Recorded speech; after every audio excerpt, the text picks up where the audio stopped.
Storytelling is the art to tell stories in order to engage an audience.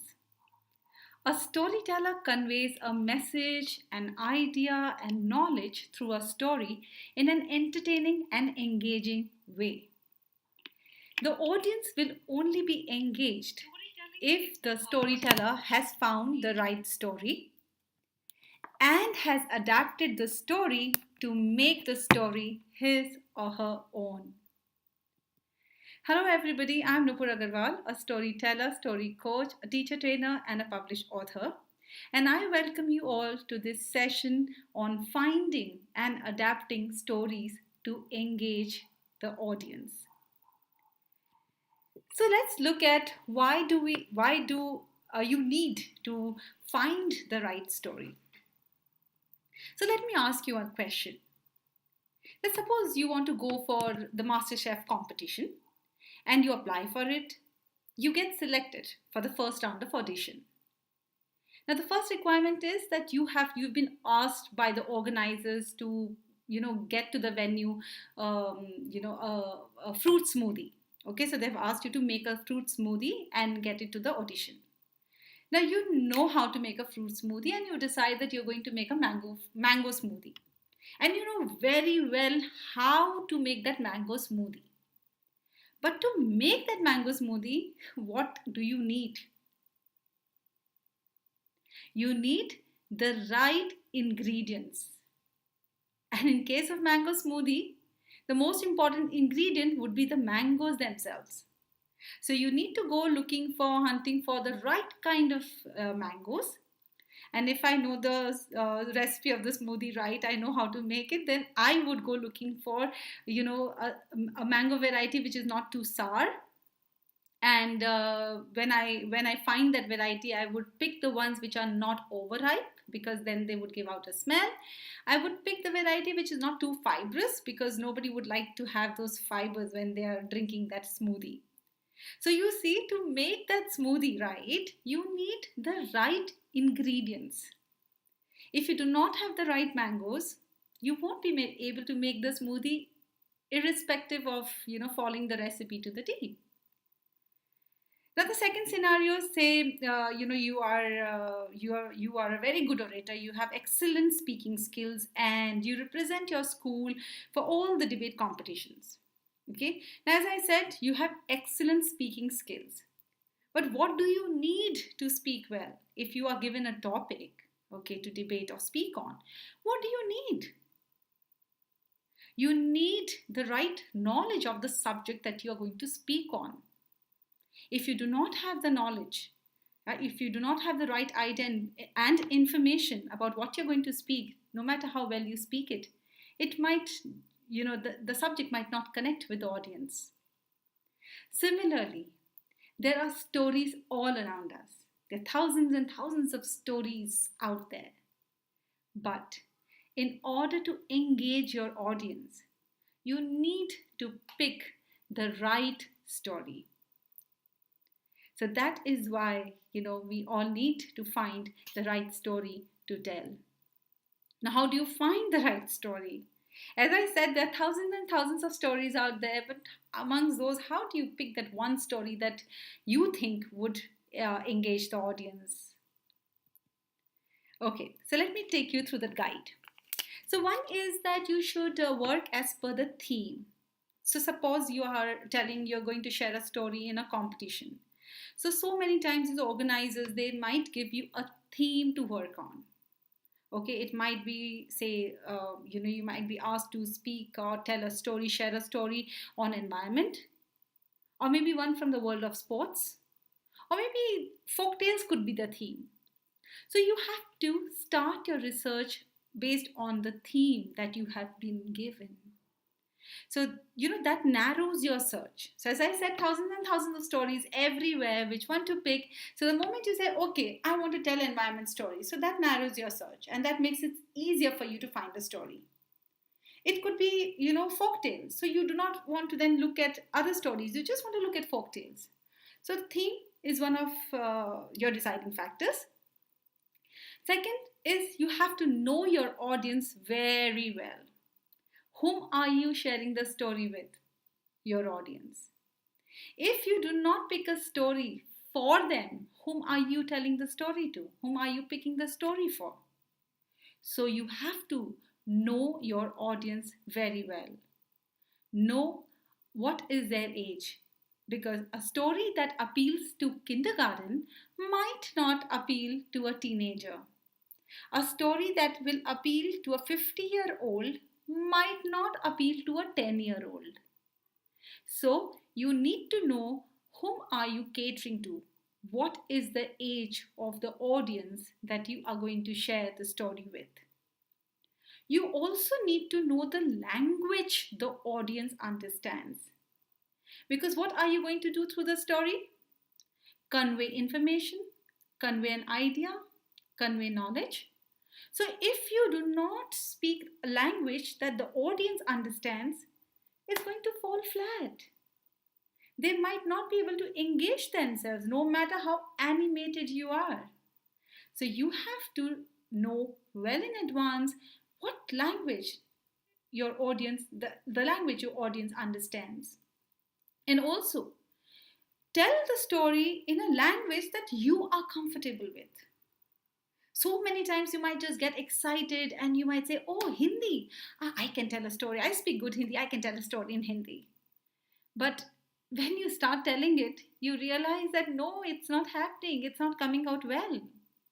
Believe me, this happened to me as well. The first time I'm Hindi is what I've grown up speaking. But the first time I had to speak Hindi, I had to rehearse a couple of times. And then I realized that, oh, it doesn't come that easily.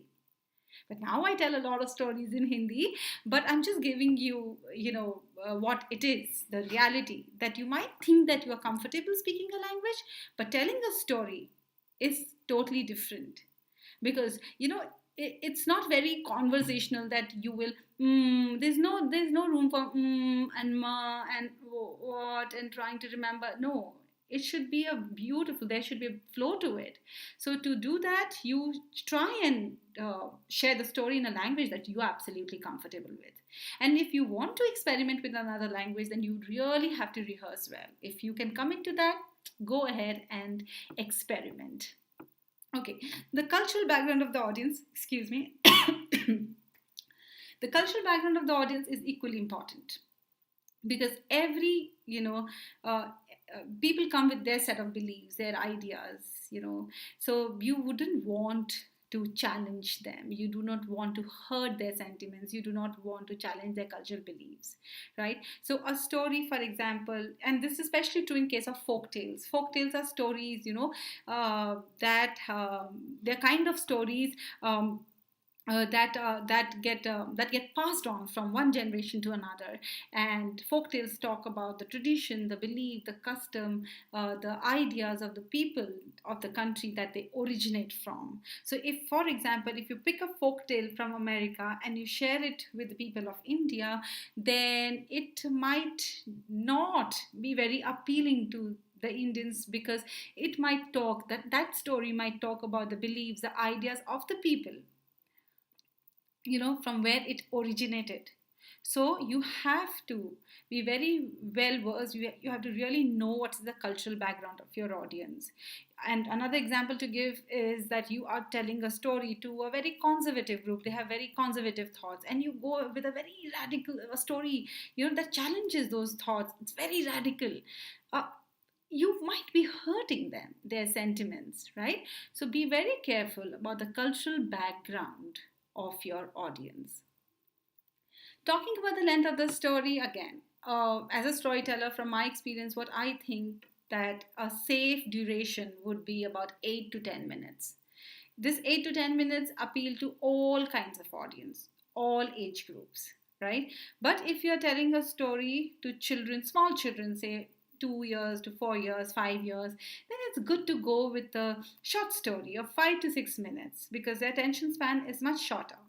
But if you're telling a story to an adult audience, right, or teenagers, you might just go on for 10 or 12 minutes. Sometimes, if you are a very engaging storyteller, you can even take it up to 15 to 17 minutes. But if you are starting fresh, if you have never shared stories before, and you're just diving into the world of stories, you're just exploring storytelling, then I would say that you should go with shorter stories. Very logical, because they are very easy to remember. Because when you deliver the story, you do not want to deliver it under stress. What if I forget? What if I forget? What if I can't recall? Or you do not actually go into story into in front of your audience with that stress. But right in the middle of the story, oh no, I forgot. What was it? What was it? What was it? That might not be a good experience for you or for your audience. So good to be on the safe side. If you're starting fresh, a short story would work, because there won't be any stress. You will be able to memorize it easily, practice it quickly, and give a very strong delivery. So find a short story if you are starting. And also, as I said, it also depends on the age of the audience. The length of the story will depend on your audience age. Stories with repetition, no, that is those stories really work well, believe me. Stories which have a very strong element of repetition. So by that I mean like a Goldilocks story, or the Three Little Pigs story, where the same thing gets repeated again and again and again and again. So to work with these kind of stories are so easy. Again, if you are just starting off, if you just started telling stories, then pick stories with repetition. And if stories do not have repetition, if you pick a story, it's old text, there's no repetition element, you don't see the lines getting repeated, worry not. Join me tomorrow, because I'm going to share with you the technique of how do you, include this element of repetition in the stories. But if you have a story, if you have a choice of, if you need to choose between two stories, one with a repetition element, one without it, go with the one with repetition. It's much easier to work on or work with. Folk tales, as I said, folk tales are really easy to work with. One, because they do not have any copyright issue. They do not really belong to anyone. We do not know who had written it, because they are really, really old and have been passed from one generation to the next. So working with folk tales really become easy. And folk tales, through folk tales, you can introduce your audience to the culture, to the belief, to the ideas, to the tradition of the people, of the country where they originated from. So they are excellent learning too. All right, you can actually convey so much through folktales, and they're fun to work with. I love working with folktales, and most of my story bank contains folktales. They are fun to work with, so you can, and there are so many of them. So finding a folktale that you would like, it's not difficult at all. Stories with clear structure and purpose, it's very important.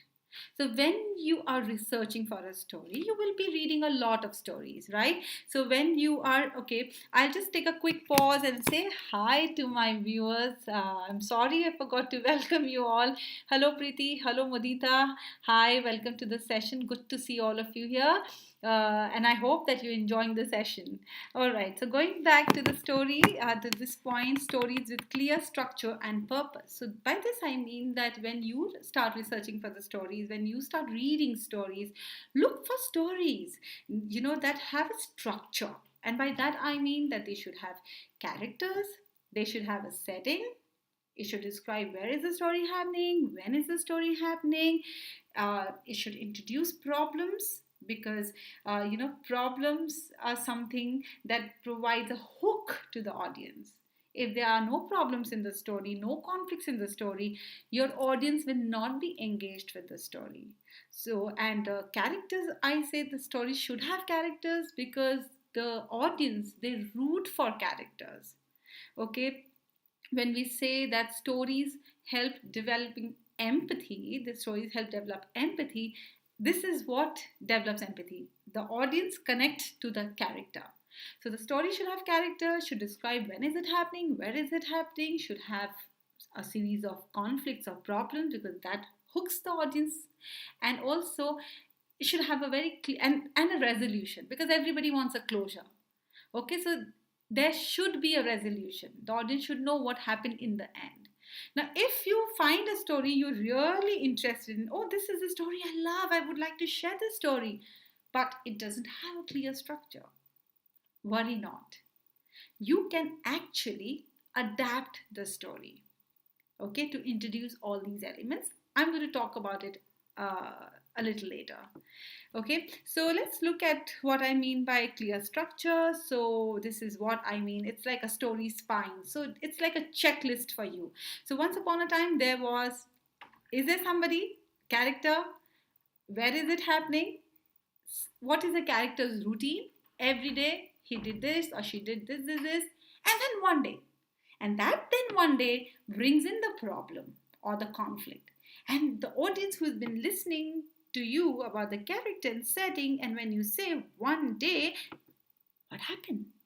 And that's the hook that draws them into the story. Okay, and then what happened, and every problem, every conflict that comes up in the story, you give a resolution. You want the story to move forward. There cannot be just one problem, second problem, third problem, fourth problem. It cannot happen like that. Every problem finds a temporary solution, but just a temporary solution. If it's a permanent solution, then the story comes to an end. So it's only a temporary solution, but that solution then gives rise to a bigger problem because of that, and then it can give rise to a bigger problem because of that. So it continues until finally, where you bring the story to a closure, because everybody needs a closure. They want to know what happened in the end. So going back to the previous slide, just quick recap. The theme, if you have been given a theme, then that should direct your research. You should know your audience well. If you're just starting, just starting to tell stories, the length of the story will be another critical factor. Pick stories with repetition. I love them, and I'm sure you love them too. Pick folktales, very easy to work with, and pick stories with clear structure and purpose. And this is what we have spoken about. Okay, if there are any questions, keep them coming in, and whenever I get a chance, I'll answer them. Okay. Hello, Banali. There's a story for everyone. So, welcome to the session. And she says that there is a story for everyone. That's true. There's a story for everyone. Yeah, and that's what you have to find. You have to find the story that you connect with. Okay, so what are the sources of these stories? Okay, I told you that there are thousands and thousands of stories here, stories there, stories everywhere. But where are they? Okay, how do you find stories? So, first and foremost, okay, I'll go back to Bernali's comment. She says there's a story for everyone. Yes, a story that you like and a story that you connect with is the story that you should share. Not just because your friend tells a story and you really liked her telling, so you said, okay, let me also tell it. Maybe you can try, but then just find out, like ask yourself, am I really liking sharing this story? Do I really want to tell the story? Because you have to tell the story that speaks to you, that excites you, that talks to your gut. Okay, when you read it, you really want to tell it. So that is a story. Because the whole idea of storytelling is to establish a rapport, a connect with the audience. So if you do not connect with the story, how can you expect the story to connect to your audience? So whenever you're researching for the story, think about it. Is this a story that appeals to me? If it appeals to me, I will tell it in a way that that the story will be able to engage my audience. Okay, so internet is a great resource for stories. These are some of the websites that I have listed here. You can come back later after this session and take a screenshot. Look these websites up. They're great resources for stories, believe me. Watch storytellers. The more we watch, the more we learn. I learn by watching others. Okay, but that doesn't mean that we copy others. That really doesn't mean that we play the video and we copy every move, we copy the way they are telling the story, we copy their postures, we copy all the elements that they have brought into the story. That might not be authentic. That might not make the story sound authentic because it will be borrowed, it will be copied. Okay, so when I say watch storytellers, watch, learn from them, get inspired from them. Okay, but bring your own element.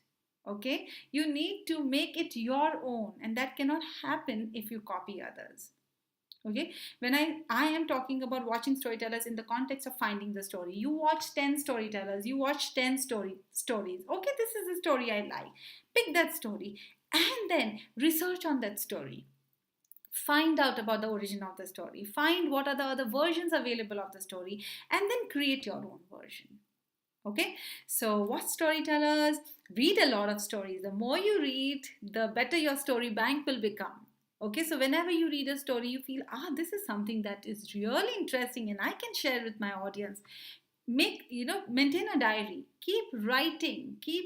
Where did you find the story? What is the story? Where did you find the story? Mention the story source, so the next time when you have to share a story, you do not have to look around the world.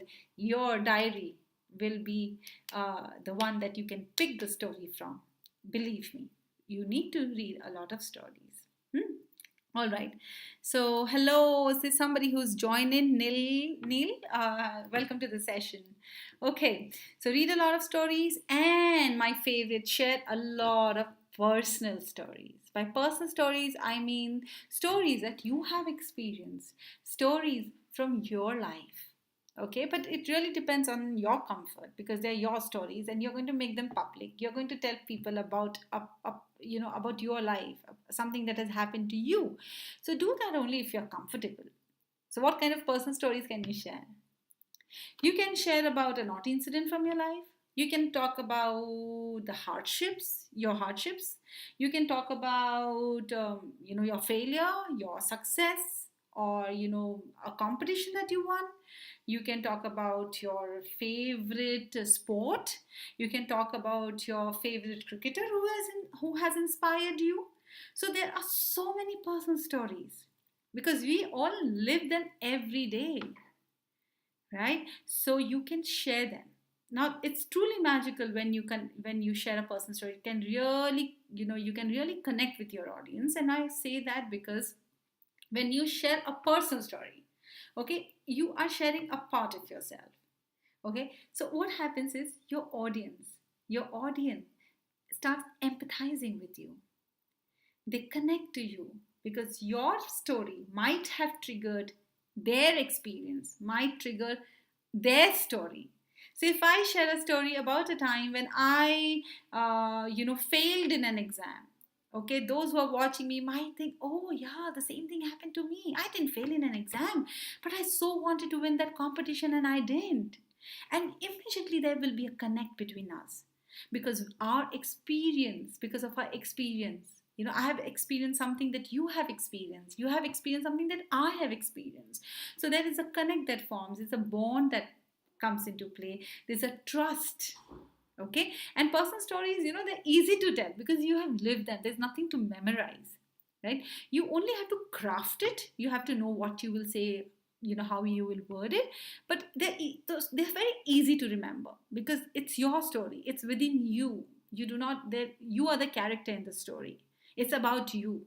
So it's really easy to tell personal stories, but they need a little bit of work. You need to sit down and work. What will you tell? How will you tell? Because you don't want to bore your audience by going on and on and on and on for 20-30 minutes because it's your story and you are excited. No, you have to tell something that's relevant, that will be of your audience interest. How to craft personal stories? Well, that is a whole subject in itself, and we can talk about it in a session probably later. Okay, so look for personal stories, and they make for great telling. Okay, Achal, hi. Okay, Nina. It's not Neil, it was Nina. Hello, Nina. Thank you so much. I'm so glad that you all are here watching me, and yeah, I hope that you have fun today. Okay, now, so we've spoken about personal stories. Now, we found the right story. We found the right story. I've told you why do we need to find a story, why and how do we find the story, where do we find the story. We've spoken about all of that. Okay, now you have the story. What do you do with it? What do you do next? You adapt the story. You work on the story. Why? Why do you need to work on the story? Okay, why do you need to adapt stories? And here I might want to take a little pause and ask you all, why do you think we need to adapt stories? Yes, Anchal, we can edit the story. That is what we are going to talk about. The next 15-20 minutes, I'm going to talk about story adaptation, and it's like editing. Yes, it's like story editing. So, but first, I want to hear from all of you, Preeti, Modita, Nina, Barnali, Achal. Why do you need to adapt stories? What is the need? It's already there. Why can't you just pick and tell it? Why do you need to adapt the story?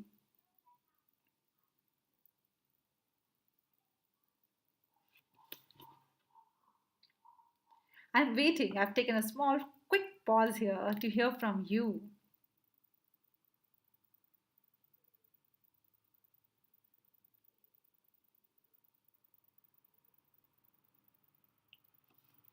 Why do we need to adapt stories?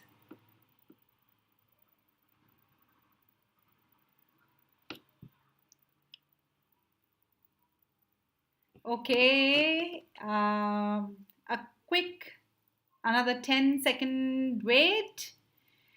And then maybe I will have to stop this pause and have to continue. Okay, so we get to the answer. There's a story for everyone. We adapt to make sure it fits the audience and my style of telling. This is so true.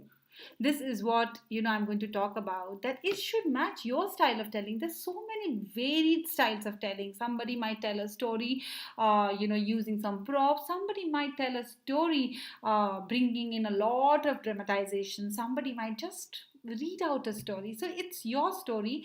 You have to adapt it to your style. Okay, and also to realize, also to fit the audience. Yes, it has to suit the audience, so we're going to talk about that as well. Anchal says to realize our audience, that's it's a real. Okay, so Anchal says that we need to adapt the story to make it sound authentic, real. Okay, we do not want the audience to feel that it was fictional. Okay, to make it come alive for the audience. Nina says to create interest. Yes, to create interest, we need to get creative. We need to get creative with our story. We need to adapt it so that we can create interest. Yes. And Preeti has to say something. Preeti, I'll come back to your answer. So, you have given me most of the answers on why we need to adapt story. We need to adapt the story to make it our own. Okay, if you want to tell a story, you need to make the story your own. If, as I said, if I can tell you that, if we all go to restaurants to eat, right, we come back, we're happy. But the day we make food at home, when we cook at home, we say there's nothing like a home cooked meal, right? Why do we say that? We say that because we have cooked it. We have put in effort, we have put in hard work, we have given our time and energy to it. And when we lend all that to food, we enjoy it more. So the same thing happens to stories. You can take somebody else's story and tell it. Believe me, try it out. It might not be that much fun. Versus telling a story that you have adapted it. You have put your sweat in it. You have thought about it's your ideas. You have thought about it, right? You have spent time with the story. You have made it your own. Okay, now when you work on a story, you can make it more engaging. You can certainly add elements of, say, repetition. Okay, in a story where, for example, if I can just draw your attention to the Thirsty Crow story. Now, Thirsty Crow story you've heard, I've heard. But if I want to tell it again and I want to ensure that you all engage with the Thirsty Crow story, then I have to work on that story. I have to add some twists, some surprise elements, which makes it sound as if, to you, as if you are listening it for the first time. So and that can only happen when you adapt it. So when you adapt, you can add certain elements in the story which can make it more engaging. Maybe you work on the opening of the story. Maybe somewhere in the middle of the story you introduce another character, because if you go back to the Thirsty Crow story, there aren't really any characters except for the crow, and there's that pot. If even if we humanize that pot And there are two characters, the pot and the crow. There's no one else. But what if you bring in another animal? What if you bring, you get the tree talking in the story? It can happen. What if you get the sun talking in the story because it was a very hot day for the crow? So you can make the story engaging by adapting it. What is a technique? How do you adapt it? Okay, so I'll again take a quick pause. I'm so happy that the chat box, is active. Preeti's Anchal says like they don't think it's a copy of other. Yes, so true. And if everybody is agreeing to what Anchal has said, that we need to adapt the story so that audience doesn't think that we have copied someone. That's true. So when I told you, that where will you find the story? You watch other storytellers. That is what I meant, that you watch them. You get inspired, but you do not copy their stories. If you copy the stories, that means you have not worked on it. You have not adapted it. You have not adapted to your style, as Barnali said, that you have not lent it your flavor, your masala, your tadka. Right? You can get the restaurant food, heat it, and you will feel that, I've cooked it because I've heated it. But deep inside, you know that no, you're not being authentic. The same thing applies to stories. Okay, so if you have any question, my dear friends here, please keep them coming and I will be able to answer them for you. Okay, so how do you adapt a story? What do you do to adapt a story? First, you read the story a few times. Okay, you found sometimes it happens, once we read the story, we think, yeah, we found the right story. It just fits right, it fits into the theme that I have been given. It is appropriate for the age that I'm going to tell it to. Or this is a story that I can really, easily learn, memorize. I can really make it my own. I should be able to tell it. And the language part, well, it is a little complex, but it's okay. My audience will understand. Okay, fine. Just stay with it. And you will understand that next day when you read it, or when you read it probably a few hours later, you will find out, oh no, what was I thinking? This is not the story for me. No, this doesn't fit in. So read a story a few times before you start working on it. Okay, and read a story a few times. Even after reading 2-3 times, you're convinced that no, I found the right story. But before you start working on the story, you need to feel one with the story, and that can only come when you have read it a few times. So read it thoroughly a few times, speak to the character, see the setting. Can you sense, does it stimulate your sense organs? Are you able to see something, hear something, touch something? Because the whole idea is to engage the audience, and you know that engagement comes only when we stimulate senses. So is that happening to you? Does the story speak to you? Yes? Or we are ready to work on the story. And the more we read, the more we feel one with the story. And that's the first step towards adapting a story. Okay, know your audience. As I said, I cannot emphasize enough on this point that you please adapt it, to your audience. As per you should know your audience well to be able to adapt it well, because a 4-year-old might be very excited with the hungry caterpillar story or the hare and tortoise story, but then if you have to share it with 8th graders, where this story can be used, it can be used to teach a concept in physics. So if you have to use there, then you have to adapt the language which will hold the interest of 8th graders. Okay, so what I'm trying to say is that the same story actually can appeal to different age groups at times, but when you adapt it, then you have to adapt it in a way that will engage your audience. If they're 8th graders, or they're in college, or they're kindergarten, whoever they are, you have to adapt it to suit their sensibilities. Okay, so you know the audience. And when especially, the other thing is that just not the age, the language also, as I said. You might know 2 languages, say Hindi and English, or Tamil and English, and you pick a story which is in Tamil, or the story is in Hindi, but your audience understands English. Okay, then when you are adapting the story, you need to work on the language as well. You need to adapt it from Tamil or Hindi to English. So you also have to keep along with the age of the audience in mind, you also have to keep in mind the language that your audience understands. And also, as I said, like how finding a story, the cultural belief of the audience have to be kept in mind, have to be respected. Similarly, when you're adapting, you have to remember that, what are the values, what are the beliefs that your audience follow. Because again, as I said, to a very radical group, if you talk about a story, and with very with stereotypical characters, that the mother is cooking, the father has gone to office, or the girl is at home helping the mother, and the boy goes out in the field to work, of course it will not connect with the audience. Okay, so be very careful when you adapt the story, and in general avoid stereotypes when you're adapting. Please avoid stereotypes. Okay. The language of the story we've already spoken about, and the structure of the story. Now this is really interesting.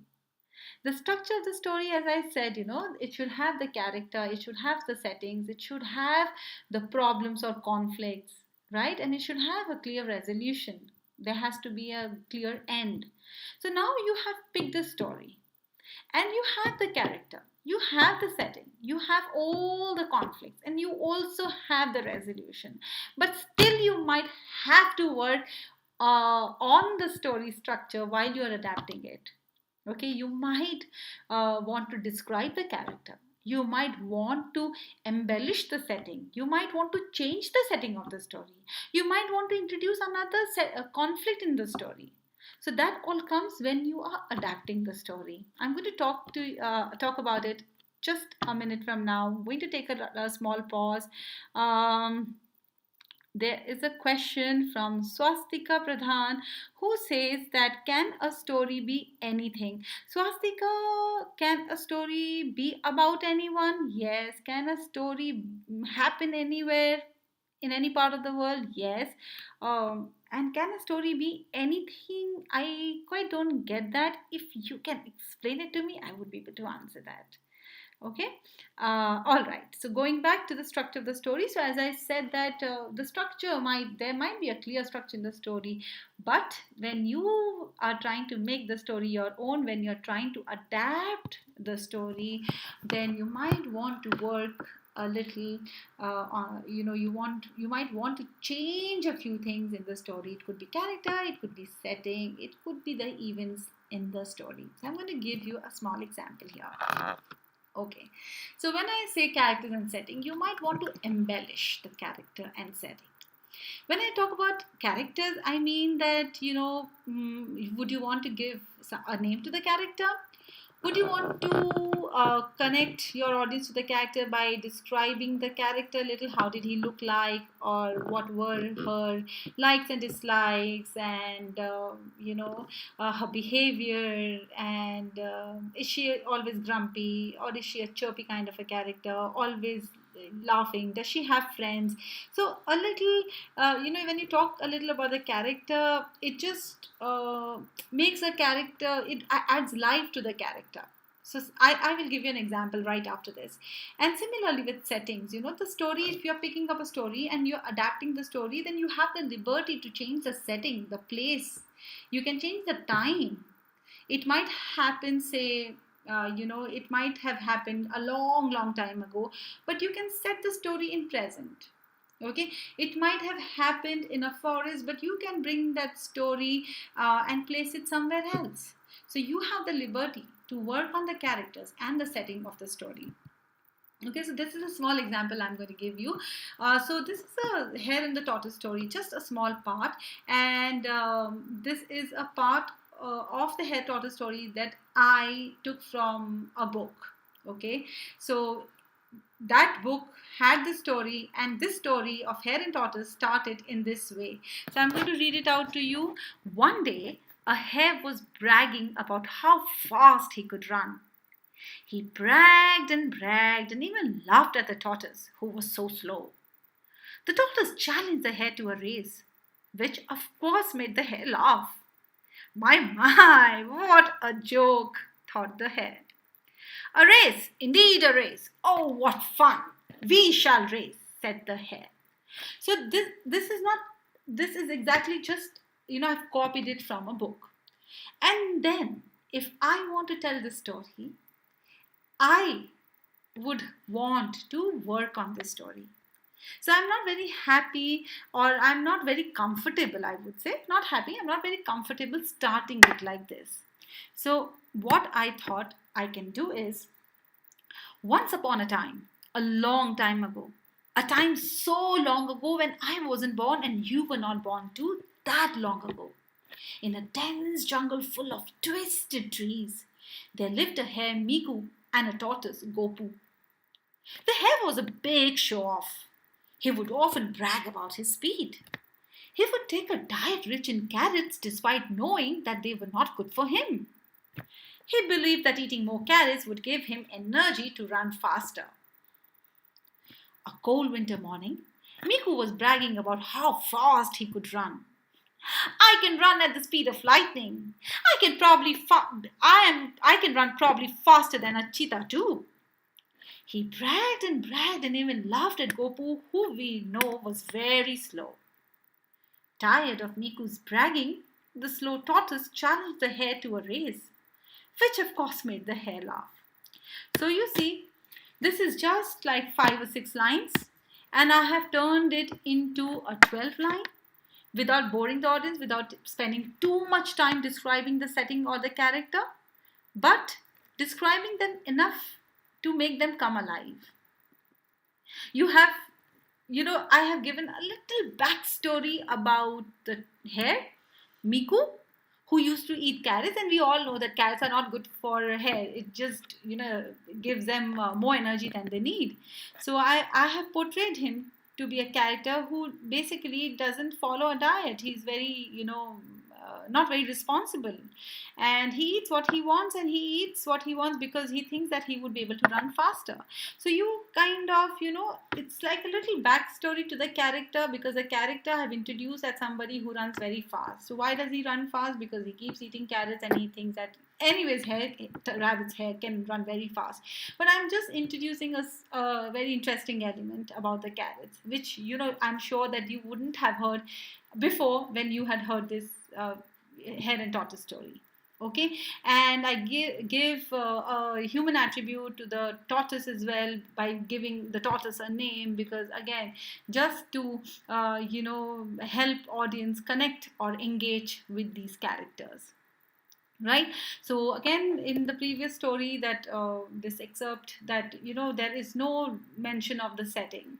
Okay, and it says one day, that's a time, one day. But here I have introduced the time as once upon a time, a long time ago, time so long ago when I wasn't born and you were not born too, that long ago. So this is a way of bringing my audience into my story.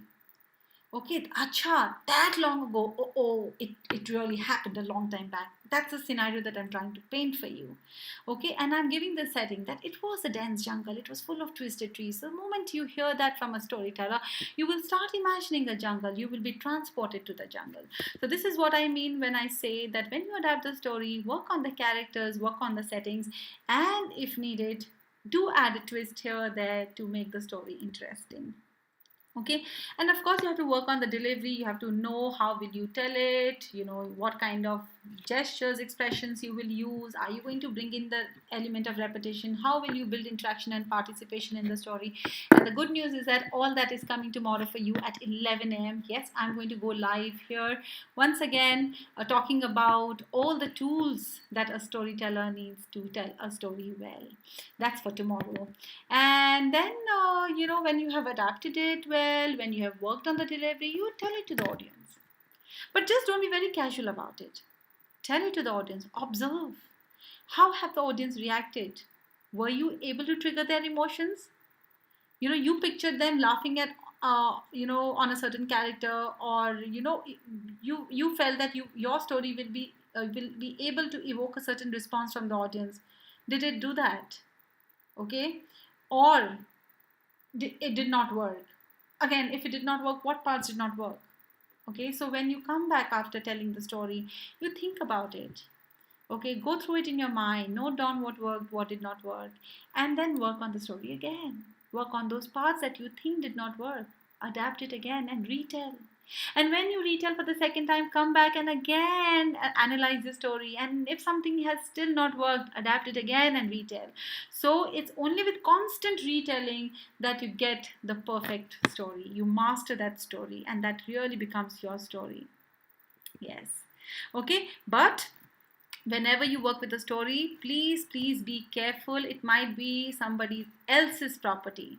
So when you share a personal story, when you find a personal story, when you find a folktale, you can easily adapt the personal story, you can easily adapt the folktale, because you have the liberty to do so.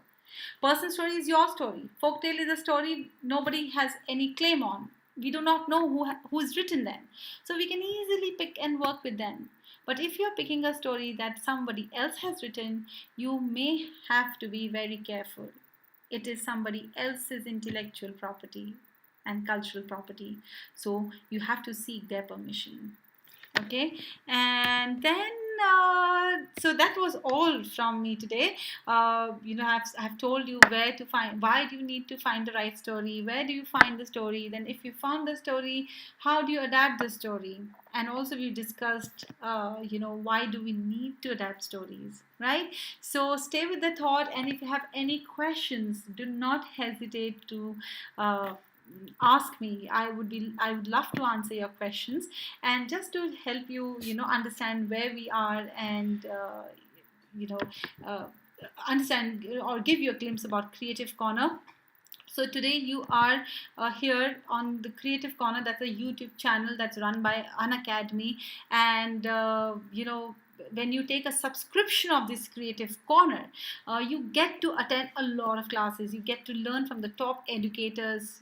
You learn the art of doodling, and you can pick some great magic tricks, and turn yourself into a musician, learn the art of debating, and pick up public speaking skills, and learn about negotiation, coding, and so much more.